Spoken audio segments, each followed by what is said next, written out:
Hi అండి. నమస్తే. Welcome to Shahnaz cooking style. ఈరోజు వీడియోలో ఒక మంచి హెల్దీ లడ్డూని మీకు చూపించబోతున్నాను. ఇది అవిసె గింజలతో చేసినటువంటి లడ్డు అన్నమాట. ఈ అవిసె గింజల వల్ల ఉపయోగాలు చాలా ఉన్నాయండి. వీటిని తగినంత మోతాదులో తీసుకోవడం వల్ల మన ఆరోగ్యానికి కలిగే ప్రయోజనాలు చాలా ఉన్నాయి. అయితే ఈ లడ్డూల్ని తినేటప్పుడు మనము ఎక్కువగా నీళ్ళని తాగవలసి ఉంటుంది. మరి ఇన్ని ఆరోగ్య ప్రయోజనాలు ఉన్నటువంటి ఈ అవిసె గింజల లడ్డు తయారీ కోసము స్టవ్ ఆన్ చేసి ప్యాన్ పెట్టుకొని ఇందులో 1 కప్పు వరకు అవిసె గింజలు తీసుకొని వీటిని చిటపటమనేంత వరకు ఫ్రై చేసుకోవాలి. ఇలా ఫ్రై చేసుకున్న తర్వాత వీటిని ఒక ప్లేట్లోకి తీసుకోవాలి. తరువాత ఇందులో 1/2 కప్పు వరకు నువ్వులు వేసుకొని వీటిని కూడా దోరగా ఫ్రై చేసుకోవాలి. ఇవి ఫ్రై అయిన తర్వాత వీటిని కూడా ఒక ప్లేట్లోకి తీసుకోవాలి. ఇవన్నీ కలిపి మనము మిక్సీలో గ్రైండ్ చేసుకుంటాం కాబట్టి అన్నీ కలిపి ఒకే ప్లేట్లో తీసుకోవచ్చు. తరువాత ఇందులో 1/2 కప్పు వరకు వేరుశనగ పప్పు వేసుకొని వీటిని కూడా దోరగా ఫ్రై చేసుకోవాలి. వీటన్నిటిని మనము సిమ్లోనే ఉంచి ఫ్రై చేసుకోవాలి. ఇవి కూడా ఫ్రై అయిన తర్వాత వీటిని కూడా ప్లేట్లోకి తీసుకోవాలి. ఇప్పుడు ఇందులోకి 2 స్పూన్ల వరకు నెయ్యి వేసుకోవాలి. నెయ్యి కొద్దిగా వేడైన తర్వాత ఇందులోకి కొద్దిగా జీడిపప్పు వేసుకొని వీటిని ఫ్రై చేసుకోవాలి.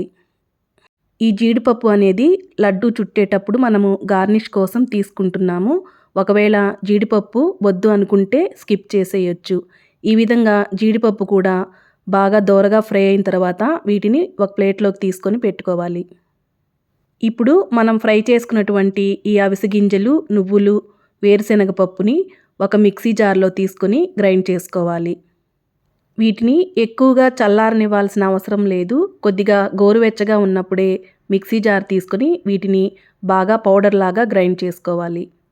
ఇక్కడ మనం లడ్డూలు చేసేటప్పుడు బెల్లం పాకం ఏమీ పట్టట్లేదు కాబట్టి గోరువెచ్చగా ఉన్నప్పుడే వీటిని ఇలా పౌడర్ చేసి పెట్టుకోవాలి. ఇప్పుడు ఇందులోకి 1 కప్పు వరకు బెల్లం తురుముని వేసుకొని వీటిని కూడా బాగా గ్రైండ్ చేసుకోవాలి. ఈ విధంగా పౌడర్ చేసుకున్న తర్వాత దీన్ని ఒక గిన్నెలోకి తీసుకోవాలి. ఇప్పుడు ఇందాక మనము జీడిపప్పుని ఫ్రై చేసాం కదా, ఆ నెయ్యిని 2 స్పూన్లు ఇక్కడ వేసుకోవాలి. ఒకవేళ నెయ్యి వద్దు అనుకుంటే స్కిప్ చేసేయచ్చు. లడ్డూలు మామూలుగా అయినా సరే చుట్టుకోవచ్చు. ఈ విధంగా నెయ్యి వేసిన తర్వాత వీటన్నిటిని ఒకసారి బాగా కలుపుకొని ఈ విధంగా లడ్డూల్లాగా చుట్టుకోవడమే. ఇక్కడ మనము నెయ్యి వేయకపోయినా సరే చేత్తో కొంచెం అదుముతూ చేసుకుంటే లడ్డు అనేది చక్కగా ఇలా తయారైపోతుంది. ఇలా జీడిపప్పు పెట్టి ఇచ్చారంటే పిల్లలు చాలా ఇష్టంగా తింటారు. ఇదే విధంగా మిగిలిన పౌడర్ తోటి లడ్డూలన్నీ తయారు చేసుకోవడమే. అంతేనండి, చాలా ఈజీగా చాలా టేస్టీగా ఉండేటటువంటి అవిసె గింజల లడ్డు తయారైపోయింది. దీన్ని రోజుకి 1 చొప్పున తీసుకుంటే మనకు కావలసినటువంటి ఆరోగ్య ప్రయోజనాలన్నీ కలుగుతాయి. లడ్డు టేస్ట్ అయితే మాత్రం చాలా బాగుందండి. ఇలాంటి మంచి హెల్దీ టేస్టీ లడ్డూని మీరు కూడా ఒకసారి తప్పకుండా ట్రై చేయండి. ఈ వీడియో మీకు నచ్చితే లైక్ చేయండి. నా ఛానల్ని తప్పకుండా సబ్స్క్రైబ్ చేసుకోండి. మరొక మంచి వీడియోతో మళ్ళీ కలుద్దాం. Thank you for watching.